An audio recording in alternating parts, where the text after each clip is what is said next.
merci d'être avec nous pour cette émission spéciale cuisine. On est évidemment en direct. Vous avez vu Marina et Mercotte et on va vous annoncer le sommaire, la cuisine 2.0 avec Mercotte et Alexis Vergnory, deux générations de cuisiniers connectés qui vont partager avec nous leurs astuces en direct pour une fois et non pas sur le net. Restons dans le numérique avec vous, Faustine. Bonjour. Bonjour. Vous allez nous parler des tutos gastro. Alors, gastronomique, évidemment, quoique. Hein. Il y a de tout, hein. Sur YouTube, il y a de tout.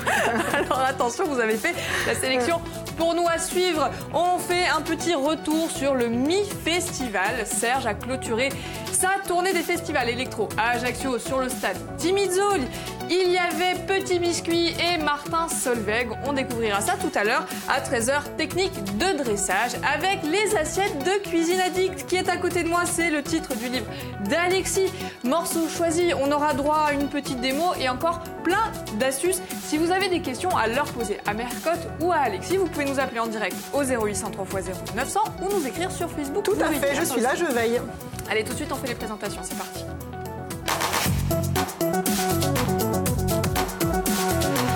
Bonjour Alexis. Bienvenue. Bonjour Célia. Merci d'avoir accepté de passer de ce côté du plateau. Avec plaisir. Je vais retourner là-bas après quand même. Oui, c'est vrai, hein, il ne faut pas vous éloigner trop longtemps des fourneaux. Alors, vous êtes chef cuisinier d'Aterratz. C'est un établissement qui a ouvert au printemps dernier. Ouais, au sein de l'hôtel Les Mouettes. Exactement. Ben, on va revenir sur la création de cet établissement, savoir comment ça s'est passé. Puis vous nous ferez un débrief sur la saison. Vous êtes donc un habitué de Mandes, on l'a bien compris. Mais une fois n'est pas coutume, vous n'êtes pas à côté de Marina qui est avec Mercotte. Bonjour les filles. Bonjour, bonjour à tous. Tu parlais de Petit Biscuit tout à l'heure. Oui, ça se mange pas, Marina. Mais, non, mais on va le faire, Et on a bien avancé, d'ailleurs, Mercotte a bien avancé. Il y a un geste très précis que l'on tient à vous montrer. Déjà, les blancs, ça y est, c'était le bec d'oiseau. Le bec d'oiseau, une fois qu'ils étaient au bec d'oiseau, c'est-à-dire la consistance d'une mousse à raser, parce que si on monte trop les blancs trop fermes, eh bien le biscuit n'aura pas cette légèreté. Il faut laisser de l'air dans les blancs pour qu'ils continuent à se développer dans le four. D'accord. Notez. Ça, c'est bien. Ensuite, astuce. On a rajouté donc doucement notre mélange de poudre, de farine, de la vanille en poudre. Alors, la vanille en poudre que je fais moi-même. Parce que quand j'utilise des quand on utilise des gousses de vanille, on les coupe en deux et on utilise les graines. Même si on met sa gousse à infuser dans le lait ou la crème, il suffit après de la rincer délicatement, de la laisser sécher. Et après, on la broie très finement dans un style mini hachoir ou quelque chose comme ça. Et on a notre aussi, poudre. Mixeur, non, pas trop, il faut quelque chose de petit parce qu'un mixeur, ça ne va pas faire. Il y a pas, sauf si on a beaucoup de gousses. Mais enfin, en général, on en fait 3-4 à la fois, pas plus. Alexis note. Alexis prend les notes. Bien évidemment, on peut aussi ne pas les broyer, ces gousses séchées, et les mettre dans le sucre en poudre pour faire du sucre vanillé maison. Alors que ce soit du sucre complet, du sucre semoule, au choix. Et là, l'incorporation des ingrédients, c'est très important. Avec sa maryse, on part du centre du bol et on tourne son bol et on monte. On ne bouge pas son poignet. En fait, on part de bas en haut et on incorpore bien la farine. Là, j'ai rajouté un peu de gruau de cacao. On va en rajouter encore un petit peu pour donner un petit coup de croquant. Ça, c'est original. C'est ma revisite du biscuit de Savoie. Il faut un petit peu se lâcher de temps en temps. Bien sûr. Là, donc, c'est un peu exotique, en fait. Vous avez bien raison. Donc, ce geste est très important. Voilà. C'est le secret du côté souple, de la légèreté du gâteau. Et maintenant, on va mettre dans le moule et enfourner pendant 25 minutes. Tu vas me chercher le moule, maman. Alors, je vais laisser travailler tranquillement. On va revenir avec Alexis, si vous êtes d'accord. Alexis, vous n'allez pas me contredire. La cuisine, aujourd'hui, c'est devenu la passion numéro 1 des Français. Alors, d'où vient cet engouement, selon vous? Alors, selon moi, je pense que c'est dû à la médiatisation du métier de la cuisine. Tout est la faute de Mercotte. En partie. Donc ça a commencé début des années 2000 avec les premières émissions sur la cuisine, notamment avec Cyril Lignac. Ah ben oui. Émission Oui Chef, si je me souviens. Que Mercotte connaît bien. Voilà. Et c'est vrai que ça a donné envie à beaucoup de gens, de Français, enfin toutes les personnes qui suivaient l'émission, de s'essayer à la cuisine. À la cuisine, tout à fait. Oui, parce que l'idée, c'est que tout le monde peut devenir cuisinier. Voilà. Alors Alexis, vous vous êtes connu sur Instagram en particulier, sous le pseudo Cuisine Addict. Vous avez quand même 82 000 abonnés, c'est énorme. Même si vous me dites que, bon, petite notoriété, moi je pense que pour un site, en tout cas Instagram, c'est beaucoup. Écoutez, comment vous l'expliquez, vous? Alors, Je suis pas quelqu'un de connu, on va dire. En fait, moi, j'ai gagné, entre guillemets aussi, ces abonnés grâce au repost. On va dire que... C'est-à-dire, on reposte vos photos? Voilà, on reposte mes photos. Quand on poste des photos de cuisine, on met toujours des hashtags en rapport avec ce qu'on fait, avec les plats, tout ça. Et il y a des gros comptes qui sont vraiment spécialisés dans ce domaine, qui ont énormément d'abonnés. Ça peut aller à 500 000, 1 million, 2 millions, 10 millions. Et le hasard a fait... Alors là, ça fait beaucoup. Le hasard a fait que mes photos les ont interpellées et elles ont été repostées. Et c'est ce qui m'a fait gagner pas mal d'abonnés. Et c'est aussi dû en partie aux petites vidéos tuto que j'ai fait, donc qui explique le dressage d'assiettes de façon ludique et accessible, qui ont fait le buzz, on va dire. On va dire que pour moi, je pense avoir fait la bonne vidéo au bon moment. Voilà. Oui, mais enfin, la chance, ça se provoque aussi. Cette visibilité sur les réseaux, elle a aussi provoqué le destin, puisque ça vous a offert la possibilité de créer votre établissement. Comment ça s'est passé? Alors, en fait... j'ai été repéré par Monsieur Pierre, le directeur de l'hôtel Les Mouettes. Salut, hein. Voilà. Coucou. Où j'officie depuis le mois de mars, qui en parcourant mon compte Instagram m'a proposé de créer quelque chose. De créer quelque chose et de de donner vie à ses assiettes, proposées aux clients de l'établissement. Voilà. Alors, quel type de cuisine vous proposez justement à la Terrazze? Alors, on a une table gastronomique qui s'appelle le restaurant Terrazze, qui est ouvert tous les soirs, sauf le mercredi et le dimanche. Et en parallèle de ça, pour compléter, on a la table du marché, qui est une brasserie méditerranéenne où vous pouvez venir déjeuner tous les midis. Et le soir, le mercredi et le dimanche, avec des concerts, des chanteurs corses. Oui, tout un concept. Voilà. Alors, revenons-en à la cuisine connectée. Mercotte, Alexis, pourquoi selon vous, on a envie de partager en ligne ce qu'on mange? Selon moi, quand on est particulier, c'est une fierté de montrer ce qu'on a réussi à faire de façon esthétique. Gustatif, ça c'est autre chose parce sur Instagram, on mange avec les yeux. Mais c'est toujours une fierté de partager et de montrer aux autres, voilà, c'est moi qui l'ai fait. C'est pour ça que vous avez commencé à poster des photos? Moi, je suis cuisinier de métier et c'est vrai qu'à l'époque où j'ai créé Cuisine Addict, les établissements où je travaillais ne m'offraient pas la possibilité de proposer mes assiettes. Et je me suis dit, pourquoi pas faire ça chez moi? À l'époque, je faisais ça dans mon petit appartement. Et je postais mes photos. Dans une grande maison. Et c'est comme ça que ça a démarré. En fait. Voilà. Trêve de plaisanterie. D'accord. Alors, avant de revenir côté cuisine, mesdames, c'est le dernier jour de la semaine, Faustine, pour tenter de vous affronter. Comment les téléspectateurs doivent procéder aujourd'hui? Alors, effectivement, les règles ont un petit peu changé. Première chose à faire, vous nous appelez au 0800 3x0 900. Deuxième chose, le premier qui appelle joue en direct avec moi. Troisième chose, éventuellement, on gagne. On gagne quoi aujourd'hui? Alors, qu'est-ce qu'on gagne aujourd'hui? On gagne le livre de Mercotte, le meilleur de Mercotte. Vous y découvrirez des recettes sucrées, des recettes salées, des trucs et astuces. Ensuite, pour cuisiner sans vous emplâtrer, on gagne un très beau tablier prime. Regardez-moi ça, elle est mannequin, notre mannequin. Voilà. Exactement, parce que le livre de Mercotte est dédicacé, je le précise, j'ai oublié de le dire. Le standard va exploser. Exactement. Et enfin, pour optimiser au maximum ses chances de réussir les recettes de Mercotte, de la musique. C'est sûr, ça va de pair. Tout est lié, tout est lié, c'est le package. Un très beau CD de Avilette. On écoute un petit extrait. Voilà. C'est calme, ça relaxe. Comme ça, on se sent bien pour faire des bons gâteaux. 0800 3x0 900, appelez-nous pour jouer en direct. Bien, avant de jouer, Faustine, toujours en matière de cuisine connectée, exactement, vous avez décidé de nous parler des tutos. Tout à fait. Donc, comme on parle de cuisine 2.0, moi, je voulais parler des tutos de cuisine qui permettent de faire des merveilles en un temps record quand on ne sait pas cuisiner. Attention, impossible, attention à ce que vous dites. Moi, je vous dis oui, c'est possible. C'est possible. On va commencer par la plus desperate housewife des chaînes YouTube. Ça s'appelle Live TV. Donnez-moi une super belle maison, des ustensiles de cuisine dernier cri, une maîtresse de maison qui fait son sport à 7h du matin, nettoie son frigo avec avec du citron. C'est pas l'être humain, ça. Fais ses crèmes avec des huiles essentielles. Prépare l'apéro du soir avant de partir travailler dans une agence de com. Tout ça sur des talons de 13 cm. Hein, c'est la vie. La vie, c'est ça. La vie, me direz-vous. Mais en fait, ce qui est bien, c'est que c'est tout de même sans images, sans paroles, avec de la très bonne musique. Les recettes sont très créatives, très orientées bien-être. Et finalement, le beau et le bon, ça fait du bien. Autre point positif pour Live TV, c'est qu'on peut tout acheter en ligne, de la spatule à la chemise. On achète... bah oui, et la dame aussi qui fait. C'est ça. De la chemise à la spatule, on achète. Alexis ou pas? Pas du tout. Non. Live TV. Voilà, tout le monde découvre quelque chose comme ça. Belle découverte. Bah oui. Live TV, ça nous vend effectivement un monde très féminin, mais les hommes, qu'est-ce que ça aime les hommes? Je sais pas demander à Alexis. Ah ouais, bravo les clichés. Donc ça n'est pas une raison effectivement pour oublier de cuisiner, surtout après une soirée un peu arrosée. Et évidemment, les lendemains de soirée, on n'a pas vraiment envie de salade verte, n'est-ce pas?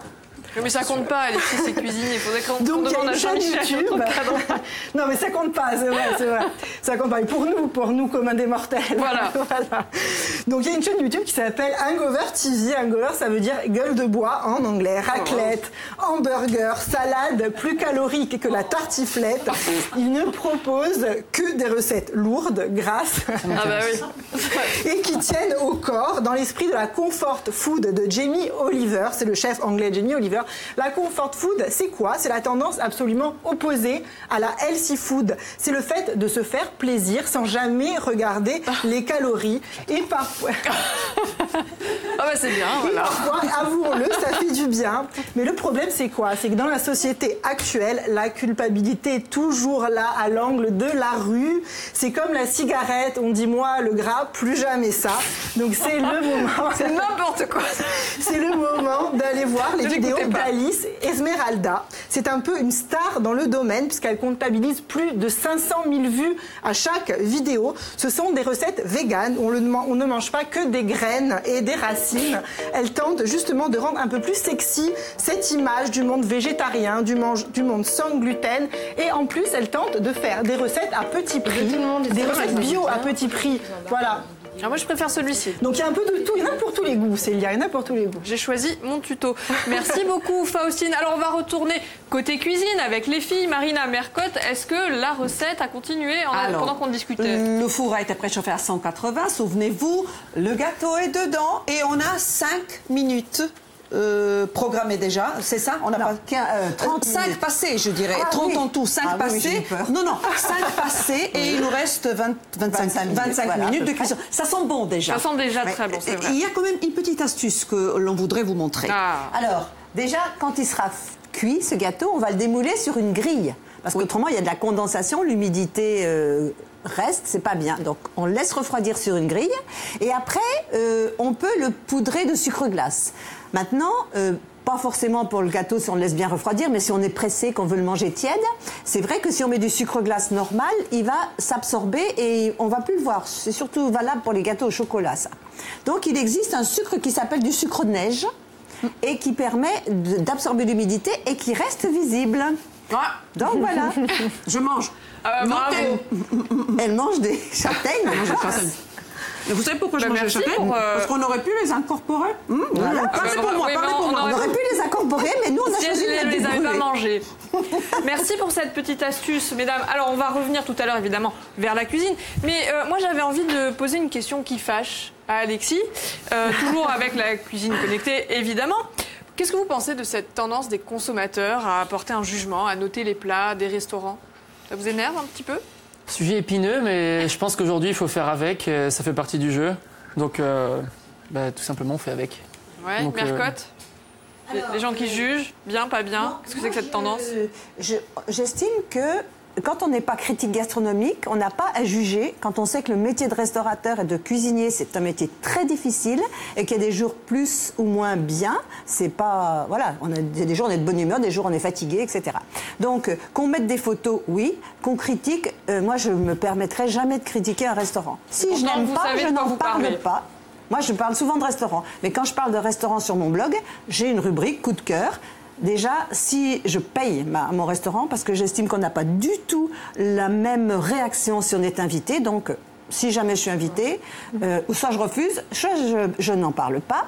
Donc j'ai payé et je parle que des choses que j'aime. Mais mes coups de cœur, les lecteurs, ils ont certaines affinités avec moi s'ils me lisent, donc ils ont peut-être les mêmes goûts, donc je leur donne des idées pour, s'ils passent en Savoie ou ailleurs, aller tester ces restaurants. Voilà. Donc, toujours du positif. Voilà, que du positif. Merci beaucoup. On va marquer une petite pause si vous êtes d'accord. Dernière étape de la tournée électro de Serge Bonavit. Il nous emmène du côté du stade Timizol à Ajaccio. Il nous fait une rétro sur le Mi-Festival. Vous allez voir, Petit Biscuit, Marina, ça ne se mange pas, ou Martin Solveig y était. On regarde ce que ça donnait. Ajaccio enfin son festival électro d'envergure, le Mi-Festival, organisé par l'ACA sur la pelouse de Timizol, qui a accueilli pendant 2 jours des artistes de renommée. Le tout dans une ambiance festive et bon enfant. Un challenge à plusieurs défis, proposer une programmation accessible à tous et faire venir du monde.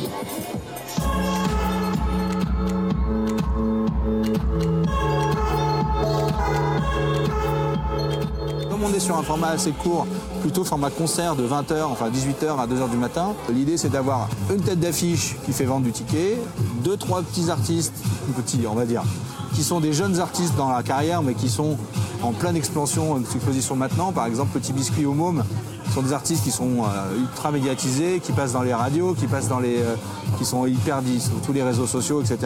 Donc ça c'est un peu pour la nouvelle génération. Ajaccio, vous êtes toujours là? Foutre un gros bordel ou quoi? 1, 2, 3, 4. Les têtes d'affiche, c'est pour un peu fédérer tout le monde. Et puis quelques petits coups de cœur. 2 soirs un peu différents. Un soir un peu plus populaire, un peu plus familial presque, même le jeudi soir, autour de Martin Solveig. Et le vendredi, un petit peu plus club, techno, avec Paul Kalbrenner. Et puis après, on déroule un peu le tapis autour de ces artistes.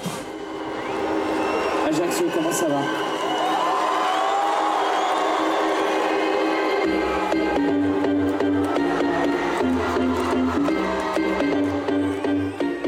Est-ce que ça rassure les producteurs de savoir que c'est un club qui organise justement en termes d'aspect financier? Est-ce que ça les rassure pas un peu justement? Bon, ça je sais pas, c'est pas rentré dans les discussions. Ce qui les a rassurés, c'est de tout de suite l'équipe technique en place, parce que c'est aussi des gens qui bossent sur les nuits sonores, donc c'est aussi un festival qui a une grosse notoriété, et donc ça a permis aussi de rassurer les tour managers. La technique, après, quand on envoie la fiche technique, vous dites, bon bah voilà, c'est une fiche technique de gros festival. La scène, on n'a jamais vu une scène aussi grosse même en Corse, à mon avis. Pourquoi Martin Solveig, qui est invité dans les plus gros festivals de la planète devant des dizaines de milliers de spectateurs, vient jouer en Corse devant fatalement moins de monde? Réponse avec l'intéressé.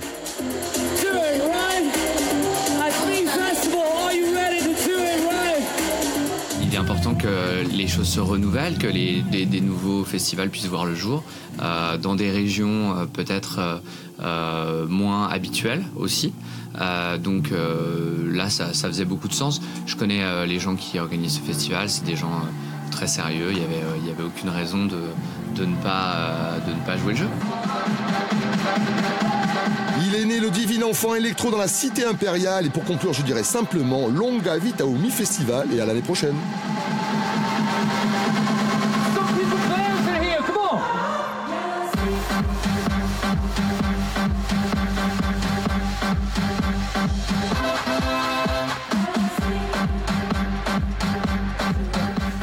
Donc un été électro qu'a clôturé Serge Bonavit pour nous. À suivre, elle est blonde, mais alors je vous rassure seulement à l'extérieur, pardon. Méfiez-vous si je m'en prends pour mon grade. Elle invente des histoires sur vous et elle interprète l'actualité à sa façon. C'est le récap de Davia Bourgeois. C'est la super méchante. C'est parce que vous êtes méchante avec moi aujourd'hui.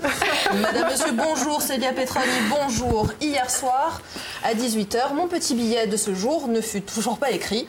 Panne sèche, zéro inspiration, le vide, le néant. Pour me redonner de l'entrain, je décidai alors de visionner l'intégralité de Tempi va, Tempi doglie sur Netflix. Faut dire que l'ambiance était assez étrange hier à France 3. Marina Ribal était toute émoustillée de la soirée qu'elle allait passer avec Mercotte. Faustina Mari s'adonnait à sa passion secrète, la lecture de faits divers un peu glauques. Quant à Célia Petrogne, elle cherchait désespérément le carton 4 Corse Mattei contenant le buste de Louis-Napoléon Mattei en bougie parfumée au cédrat. Tout est vrai. Tout est vrai. Faut dire que Célia Petrogne est fan du style déco Napoléon III. Voici son intérieur affiné. Depuis l'acquisition du château de la Punta, notre présentatrice aime chiner tous les dimanches matins devant le gymnase Pascal Rossigne, le petit objet qui viendra apporter une touche empreinte de style napoléonien. Tous les dimanches matins, vous pouvez la croiser donc devant le Pascal Rossigne. Elle nous invite gracieusement, ses chroniqueurs et moi-même, en toute simplicité, pour bruncher autour d'un lion chassé dans l'illégalité et en altaro servi par ses domestiques. Ma chronique n'avançait toujours pas, c'est alors que je m'assoupis d'un coup. Je me trouvais sous les ors de l'Assemblée de Corse. Pour Tiwetu 2024, la Corse obtenait les JO d'été face à Paris et Los Angeles. Gilles Simeone vint immédiatement me solliciter pour parrainer l'événement. Je lui expliquais un peu gêné que moi, l'été, la chaleur, la canicule, je préférais lire Proust dans un endroit frais et aéré, tout comme Paul Jacobi. Je lui suggérais plutôt Patrick Fior et qui accepta avant même que la question ne lui fût posée. Dans la foulée, il réalisa un opus sobrement intitulé Cage ou Mertzumert. Des pas de chevaux me tirèrent soudain de ma léthargie. Emmenée de la Punta vers le quartier Pietralba où se trouve France 3 Corse, Célia Petrogne descendit de sa calèche de location contenant le fameux Louis-Napoléon de cire. Ma chronique était alors écrite. Merci de votre attention. Merci Célia de votre accueil et à presto. Bravo. Merci David de nous avoir accompagnés tout au long de la semaine. On se retrouvera dans un mois pour une chronique et un récap encore plus décalé que cette semaine, ça promet. À suivre Faustine, nous avons Monique au téléphone. Elle a envie de jouer Monique. Bonjour Monique. Bonjour Monique. Ça va ? Ça va très bien. J'ai vu que vous avez un boucher d'Avia qui est de Lec de notre région. Ah, vous êtes connue partout en Corse, attention. Ça passe un petit coup de fil avant. Bon, écoute, c'est RCFM. Ah bah voilà, c'est bien. Alors Monique, aujourd'hui on va jouer avec une chanson. Oui. Elle parle de viennoiserie. Oui. Elle a été écrite une année qu'on adore, 1969. Oui. Il faut compléter les paroles, écoutez. La boulangère lui souriait, il ne la regardait pas. Alors, la boulangère lui souriait, il ne la regardait pas, et pourtant, qu'est-ce qu'elle était, là ?